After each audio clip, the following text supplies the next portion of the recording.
영상 편지 9번째 시간입니다. 오늘은 시간에 대해서 생각을 해보려고 합니다.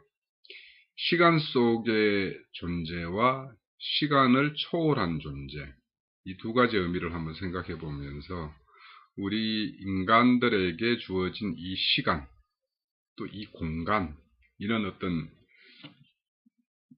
사람을 제한하는 이런 것에 대한 어떤 의미를 한번 생각해 보고자 해요.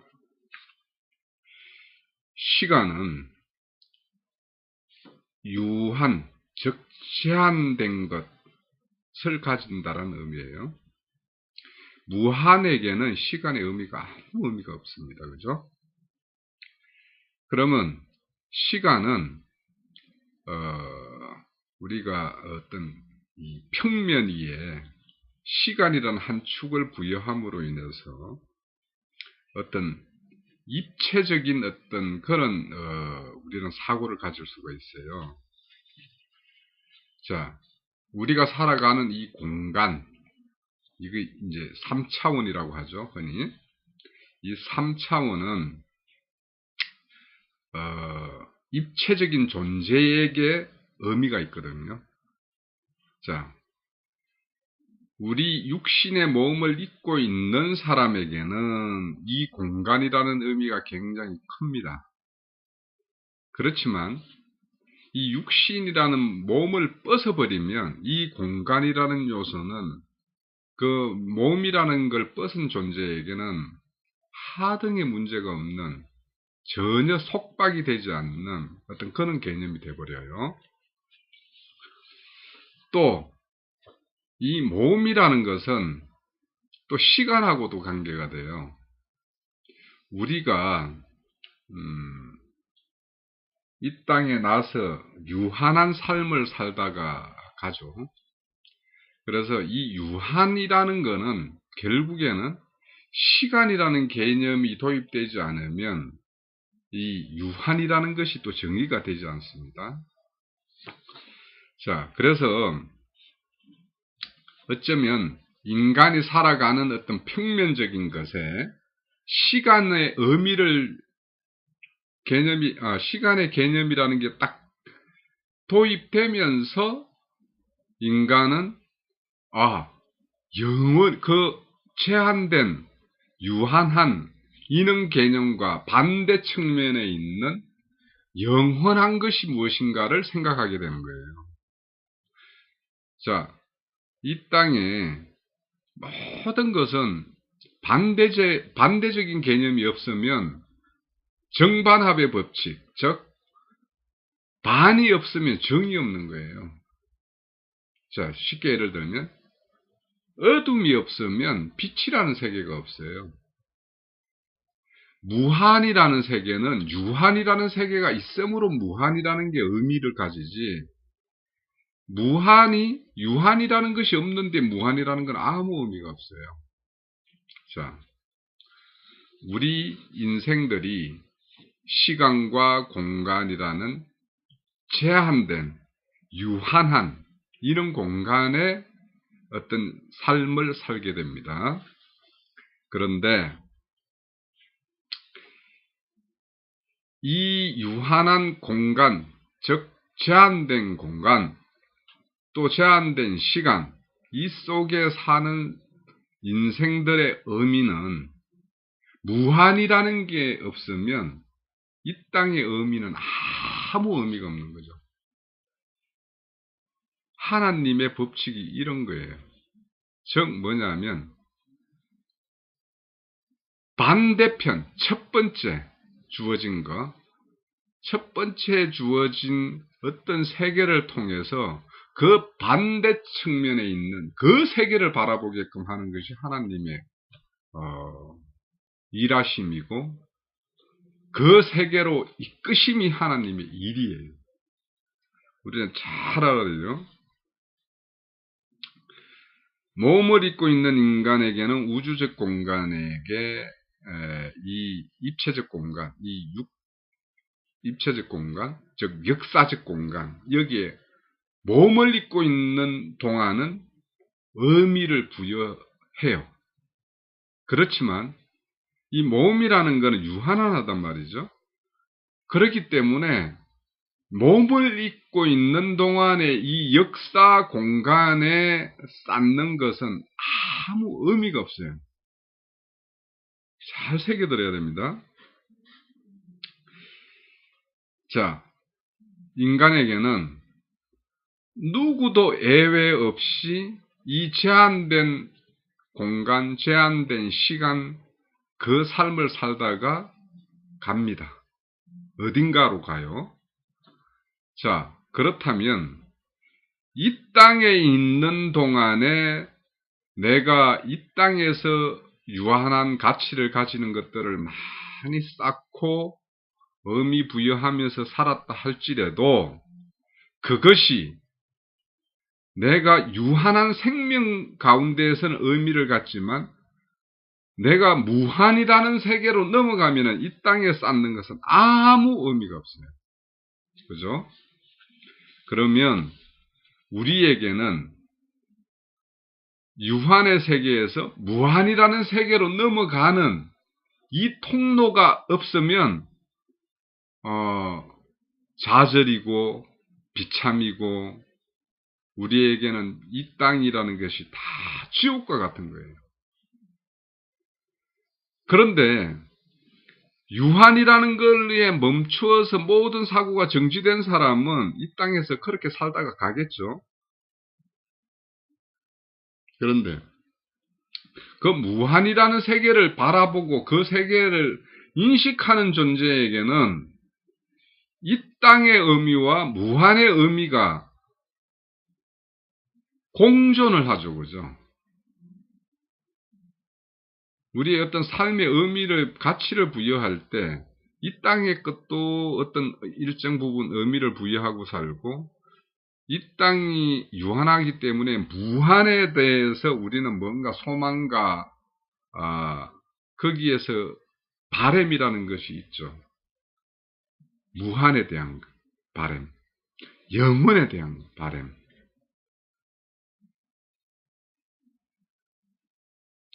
자, 이 땅은 우리가 잠깐 시간의 존재로 머물다가 영원 세계로 무한의 세계로 넘기는 것이 창조주 하나님의 창조 목적이고 일하심의 목적이에요. 그런데 이 창조주에 대한 이런 인식을 이해하지 못하면 이 역사 속에서 평면적 사고를 하다가 다 끝을 마칩니다. 모든 인생들은. 자, 제가 지금 말씀드린 이 평면적 사고는 선, 악의 사고예요. 두 가지예요. 자, 이런 어떤 평면적 사고를 하다가 보면 하나님의 뜻이 왜곡될 수밖에 없어요. 하나님의 뜻을 헤아릴 수가 없어요. 그냥 자기 생각, 즉 아담이 타락했을 때 그 생각에서 멈춰버려서 자기 스스로 뭔가의 어떤 주체된 어떤 삶의 어떤 영위하는 그런 어떤 본체로서 자기의 어떤 스스로 본체가 되어서 한 세계를 만들다가 그 세계에서 그냥 머물고 그 세계로 끝나버리는 거예요. 자, 그러면 이런 평면적 사고가 하나님의 입체적 사고로 바뀌고 이 입체적 사고에서 무한의 세계, 즉 시간과 공간의 어떤 인식이 이거는 결국에는 제한된 생각이니 이거를 넘어서는 생각, 이런 어떤 걸 구하다 보니 창조주 하나님의 뜻이 읽혀진다 이거예요. 자, 그래서 우리는 성경을 통해서 이런 어떤 유한의 생각, 제한된 생각, 이런 생각에서 훌쩍 뛰어넘는 초월적 생각을 할 수가 있는데 이 초월적 생각은 초월적인 존재가 우리에게 찾아옴으로 인해서부터 비롯돼요. 자, 하나님은 시간 속에서 하나님 목적을 완성해 갑니다. 시간 속의 목적은 뭐냐 하면 영원을 바라보게 하고 영원을 소망하게 하고 영원을 강구하게 만드는 것이 이 제한이라는 틀의 어떤 목적입니다. 그런데 대부분의 사람들은 이 역사적인 울타리, 시공간 제한된 이 울타리 속에서 자기 스스로 의미를 부여하며 그 의미에 충실하려고 노력을 하고 있어요. 시간의 흐름을 우리는 잘 읽어야 되고 이 시간이라는 것은 하나님의 시간표의 어떤 계획의 의미 속에서 어떤 시간의 의미를 우리는 부여하고 그렇게 인식을 해야 됩니다.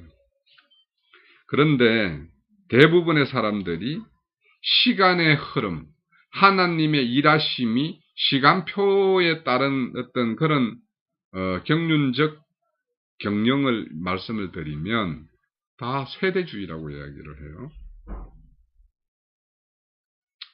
이거는 하나님의 일하심이 왜 시간적, 공간적 그런 제한을 때에 따라서는 그 팔레스타인 그 작은 땅에서 또 그것이 팔레스타인 땅을 넘어서 소아시아 쪽으로 또 번지고 이것이 전 지구라는 모든 인류에게 전파되는 어떤 그런 확장성, 이런 것들이 왜 공간적으로 이렇게 확장되고 시간적으로 이렇게 따라서 이렇게 확장되는 것인가, 이런 것에 대해서 의미를 물으면 시간이라는 의미를 우리가 어떤 이 땅에서 어떤 하나님이 경영하는 어떤 시간표를 놓쳐버리면 그런 어떤 시간표에 따른 하나님의 일하심을 말하는 사람들을 다 세대주의라고 이야기를 해요. 그래서 그런 사람들은 세대주의, 우리의 어떤 시대적 흐름을 이야기하는 사람들을 세대주의라고 비판하면서 자신들은 모든 것을 인생의 어떤 삶의 의미로 모든 걸 이제 찾으려고 그래요. 그러니까 그 삶이라는 거는 그 사람들의 어떤 삶이라는 건 이 역사 공간에서 펼치는 삶을 대부분 이야기를 하기 때문에 결국에는 유한한 이 땅의 어떤 인류의 역사 속에서 그 의미를 부여하기 때문에 사실은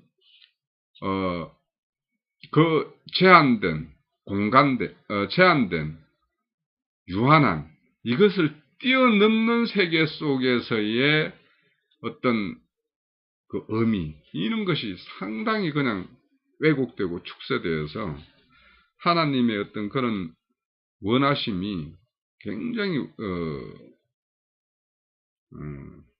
전혀 다른 방향으로. 그래서 그런 사람들은 이 땅에서 쌓는, 자기 스스로 쌓는 것들이 창세기 11장에 그 사람들은 신할 평지에서 진짜 뭐 벽돌을 구워서 이렇게 쌓았지만 이 사람들은 이 역사 속에서 인생들의 어떤 가치의 의미를 또 다른 모양의 어떤 형태로 탑을 쌓는 것과 매우 마찬가지의 어떤 가치의 어떤 삶을 추구를 해요. 우리 한번 생각해 봅시다. 우리 구원이라는 것이 어떤 것인지. 오늘 좀 잘 새겨봐야 될 것이 무엇이냐면, 우리 하나님이 인간을 만들 때 하나님의 형상과 모양으로 만들었다고 그랬어요. 거기에 보면 형상은 체렘이고 모양은 베무트 이렇게 이야기합니다. 근데 오늘 그 의미에 대해서 제 나름의 어떤 정의인데 이거는 상당히 오래도록 상고하고 스스로 어떤 하나님과 어떤 대화 과정에서 정의를 내려보려고 하는 겁니다. 시간 속의 존재, 즉 시간 속의 존재는 용기입니다. 용기. 그릇이에요. 그래서 우리는 이 모양이란 거, 하나님의 형상에 따라 모양을 지었다라고 이렇게 나오거든요. 그래서 그 모양이라는 거는 용기예요. 그래서 그 용기는 뭔가를 담을 수가 있어요. 그런데 체례면 뭐냐면 본질이에요. 그러니까 데무트는 시간 속에서 존재할 어떤 그 용기로서의 어떤 의미이기 때문에 그 용기가 시간 속에서 이 존재하는 그 존재에게 시간 가운데에서 그 용기가 뭔가로 채워지면 이 용기는 반드시 폐해질 수밖에 없는 거예요. 그래서 이 데무트는 시간 속의 존재에게는 데무트는 의미가 있지만 이 시간을 초월한 존재가 되면 이 데무트라는 것은 아주 의미가 없고 결국에 남는 것은 체렘, 하나님의 형상인 그 본질, 그러니까 시간 초월적 존재의 어떤 본질이 체렘인데 체렘만 남게 되는 거예요. 자, 하나님은 사람을 형상과 모양으로 지었다고 그랬어요. 그리고 남자와 여자로 지었다고 그랬어요.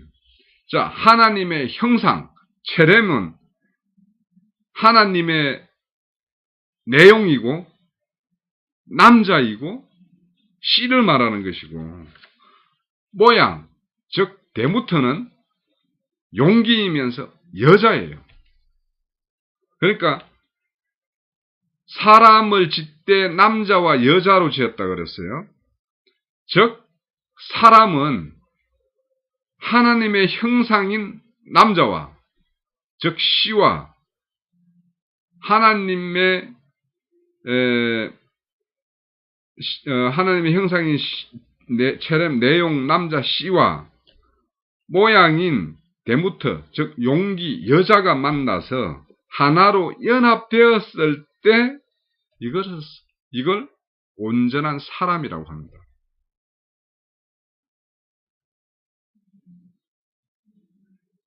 좀 어렵나요?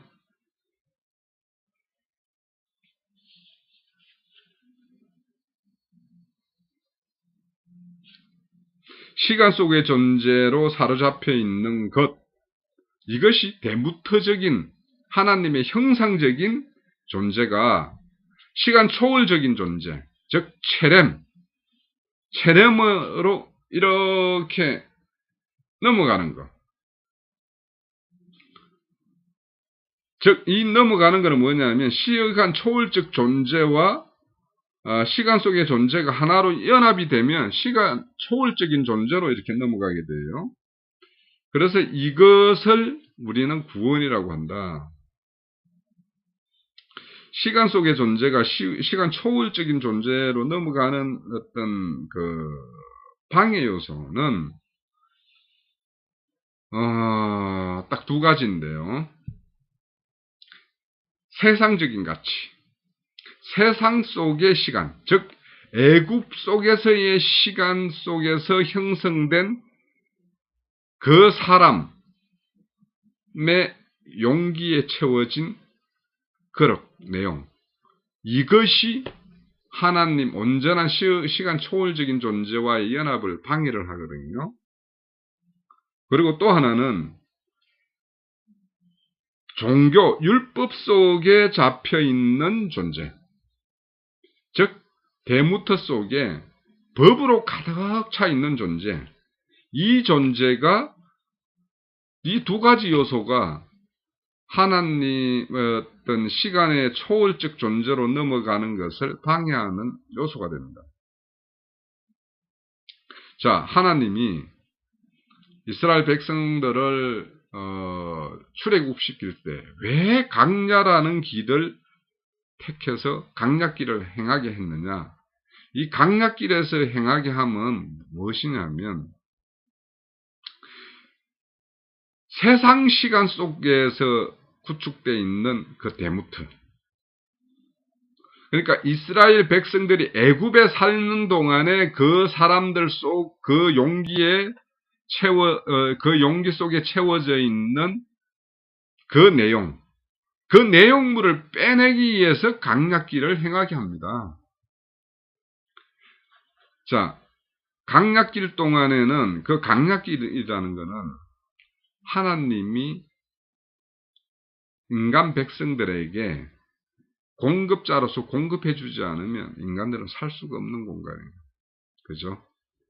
그래서 강약길은 절대 인간 너희들의 힘과 노력으로 살 수 있는 너희들 존재가 아니다라는 걸 가르치는 시간이에요. 강약길이. 그럼 강약길 동안 하나님 절대 의존적 존재를 만들어야 된단 말이죠. 그래서 강약길을 행할 때 우리는 세상에 좋아 보이는 것, 세상이 좋게 평가하는 것, 그 가치를 뽑아내기 위해서 아말렉 족속의 어떤 수양이 좋아서 사울이 제사신에게 가왔다고 그러죠. 그런 것처럼 세상적 가치에 의해서 평가되는 그 아말렉 족속과 전쟁을 하게 되는 거예요. 자, 그 전쟁을 거치고 나서 이제 강약길을 그런 어떤 강약길 동안에 그러니까 애굽에서 태어난 모든 사람이 다 죽고 강야에서 태어난 족속들이 결국 가나안 땅에 들어가게 되는데 이거는 뭐냐면 세상적 가치를 벗어버린 존재만이 강약길에 가나안 땅에 들어간다는 거예요. 그럼 가나안 땅에 들어가면 그러면 그걸로서 끝이냐? 가나안 땅 들어가면 그때부터는 뭐냐면 인간의 선함, 인간의 어떤 종교적 율법적 가치에 매료되어 있는 그 종교적 습성, 이것을 빼내기 위해서 블레셋 족속과 이제 전쟁을 하는 거예요. 그래서 우리는 이 시간 속에서 우리가 가지고 있는 세상적 가치와 종교적 가치, 이것을 다 버려야지만이 시간 초월적 존재가 될 수가 있어요.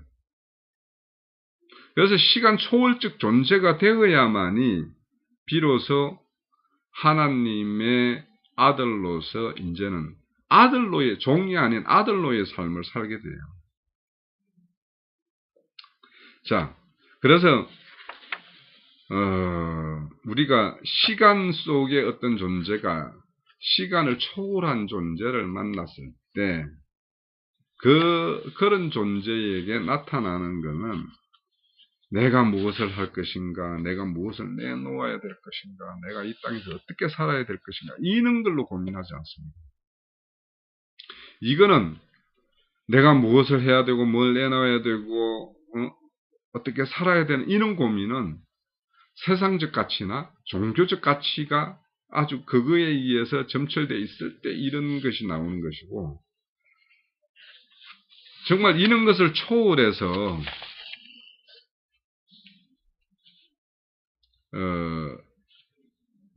완전한 어떤 초월적 존재의 어떤 가치에 의해서 어떤 인생의 어떤 삶이 이끌어지는 어떤 사람에게서 나타나는 것은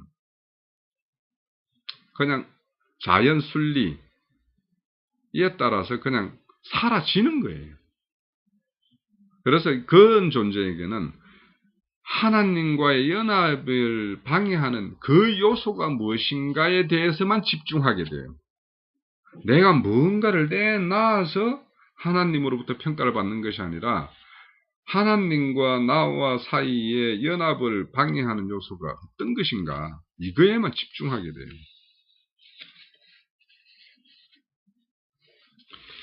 자, 우리 성경의 구성도 한번 봐봐요. 우리 출애굽기가 있고 레위기, 민수기가 있어요. 이때까지만 해도 대무터적인 거예요. 즉 시간 속에서의 이야기예요. 즉 이 땅에서의 어떤 그 의미를 부여하면서 신앙하는 것이 2단계예요. 그렇지만 신명기를 가면 새 땅에서 행해야 될 것을 말을 해요. 즉 체렘적 요소를 이야기한다 이거예요. 자, 마태, 마가, 누가도 어떤 대무터적 이 역사 속에서 하나님을 만나는 그런 어떤 가치에 대해서 이야기를 해요. 꼭 그렇다라고 볼 수 있죠. 그렇지만 요한복음 가면 처음부터 끝까지가 거의 시간 초월적. 그래서 산제사가 무엇이고 산떡이 무엇이고 뭐 이런 것들. 그래서 어떤 시간 초월적, 영적, 즉 새 땅에서의 어떤 그거에 대한 가르침이 구약에서는 신명기고 신약에서 사복음서 중에서는 요한복음이 그 위치에 차지하는 거예요. 그래서 어떤 신명기와 요한복음을 통해서 우리가 체렘화된, 즉 시간 초월적 어떤 존재가 된 사람이 가나안 땅에 들어가는 거예요. 즉 그래서 여호수아서가 그 다음에 이어져서 가나안 땅에서 전쟁을 수행할 수 있는 거예요. 또 요한복음의 어떤 체렘이 채워진 자에 의해서 사도, 그 다음에 이어지는 게 뭐냐면 사도행전이거든요. 그러니까 사도로서의 어떤 복음 정인으로서의 어떤 삶이 나올 수가 있는 거예요. 자, 앞서 말씀드렸듯이 강야에서는 아말렉 족속과의 전쟁, 즉 애국 세상적 가치, 즉 시간 속에 어떤 데무트, 이걸 벗는 전쟁을 하는 것이고, 강야 전쟁을 통해서 애굽 세상적인 어떤 데무트를 떠나보내고 체렘을 채운 자들이 가나안 땅에 들어가서 그때부터 뭐냐면 시간 초월적 그 체렘의 맛을 본 사람이 가나안 땅에 들어가서 종교 율법 시간 속에 체득화되어 있는 그거와의 어떤 전쟁을 하는 겁니다. 즉 이런 사람들을 통해서 정인의 삶과 교회를 위해서 고난을 담당하는 의인의 삶이 나올 수가 있는 것이죠. 자, 이렇게 데무트를 뻗고 체렘화되었을 때 그 사람에게 나오는 자연스럽고 순리적인 것이 바로 하나님의 아들로서의 삶이라는 겁니다. 이 아들로서의 삶은 예수의 삶을 우리가 정인으로서 증거하는 것이죠. 자, 아브라함의 삶을 이삭이 증거하고 이삭의 삶을 야곱이 증거합니다. 이처럼 예수의 삶을 사도와 우리들이 그 예수의 삶을 증거하는 정인이 되어야 되는 거예요. 자, 이렇게 하기 위해서는 주님이 시간 속에 시간 초월적 존재의 삶이 어떤 삶인지를 입증하고 가셨어요. 그리고 시간 속의 존재가 시간을 초월할 수 있는 존재로 넘어갈 길을 그분이 열어놨어요. 자, 우리는 과거에 평면적 선악과 가치의 어떤 존재에 충실했습니다. 그런데 평면적 존재는 평면적 존재밖에 나을 수가 없어요. 그러면 우리는 이것을 입체적 존재로 넘어가야 되고 입체적 존재에서도 제한과 유한의 존재에서 무한의 존재로 넘어가야지만이 되는 것이죠. 왜냐하면 시간 속에 갇혀있는 존재는 시간 속에 갇혀있는 존재밖에 나을 수가 없어요. 자, 우리는 시간을 초월한 존재에 의해서 시간을 초월할 수 있는 존재, 즉 오탐이죠. 그런 존재로 새롭게 났습니다. 그러면 우리가 그렇게 난 존재라면 우리는 그렇게 난 존재로서의 어떤 정인의 삶을 살게 되면 우리의 증거를 통해서 시간 초월적 존재로 넘어갈 수 있는 우리가 그런 어떤 사역의 어떤 삶을 살아야지만이 하나님의 아들로서 마땅한 일을 하는 것이죠. 그래서 이는 하나님의 아들로서 마땅히 일을 다 하는 사람을 성경은 산자다라고 이야기하고 이긴 자다라고 이야기를 해요. 그래서 산자가 되고 이긴 자가 된 사람들이 결국에는 우리 성경에 보면 시가서가 있죠. 그런 사람들이 시간 초월적 삶을 고백하고 있죠. 그래서 시가서는 그런 삶을 산 사람들의 자기 결산서입니다. 자, 우리는 이 시간이라는 걸 제한되고 유한한 이 땅의 삶 가운데 삶을 살다가 결산을 받아야 되는데 그 결산이 이 땅의 유한한 것으로 다 결산된다면 하나님의 창조 목적에는 조금도 부합하지 못해요. 그러면 우리는 초월적 삶을 살아야 되는데 그 초월적 삶을 사는 것은 이 시간이라는 것은 우리에게 아무 속박이 될 수 없는 우리 존재의 의미를 부여하는데 어떤 제한도 되지 않는 그런 가치가 발견될 때 우리는 시간을 초월할 수가 있어요. 시간을 초월한다는 것은 죽음을 넘어선다는 것이에요. 성도에게 죽음이 있습니까? 믿는 자에게 죽음이 있습니까? 없습니다. 이 육신이 죽는다. 이거는 하나님의 축복입니다. 땅에서 왔으니 땅으로 가는 것이고 우리 속에 하늘로부터 온 생명이 있으면 그 생명은 하늘로 가는 거예요. 그러면 나의 참자, 나의 참나는 어느 것이냐? 내 속에 있는 것. 그래서 그것이 하늘로부터 온 것이면 나는 반드시 하늘로 가게 되어 있습니다. 내 속에 있는 것이 하늘로부터 온 것이 아니라 다른 곳으로 온 것이면 그거는 반드시 그쪽으로 가게 되어 있습니다. 이거는 부인할 수가 없어요. 그래서 이 유한한 우리를 속박하는 듯한 이 시간을 어떻게 넘어설 것인가? 이거는 하나님의 어떤 창조 목적과 이 우주 공간, 우주를 경영하는 이 목적에 대해서 우리가 알지 못하면 절대 우리 유한한 존재가 이 땅의 삶의 어떤 가치를 발견할 수가 없어요.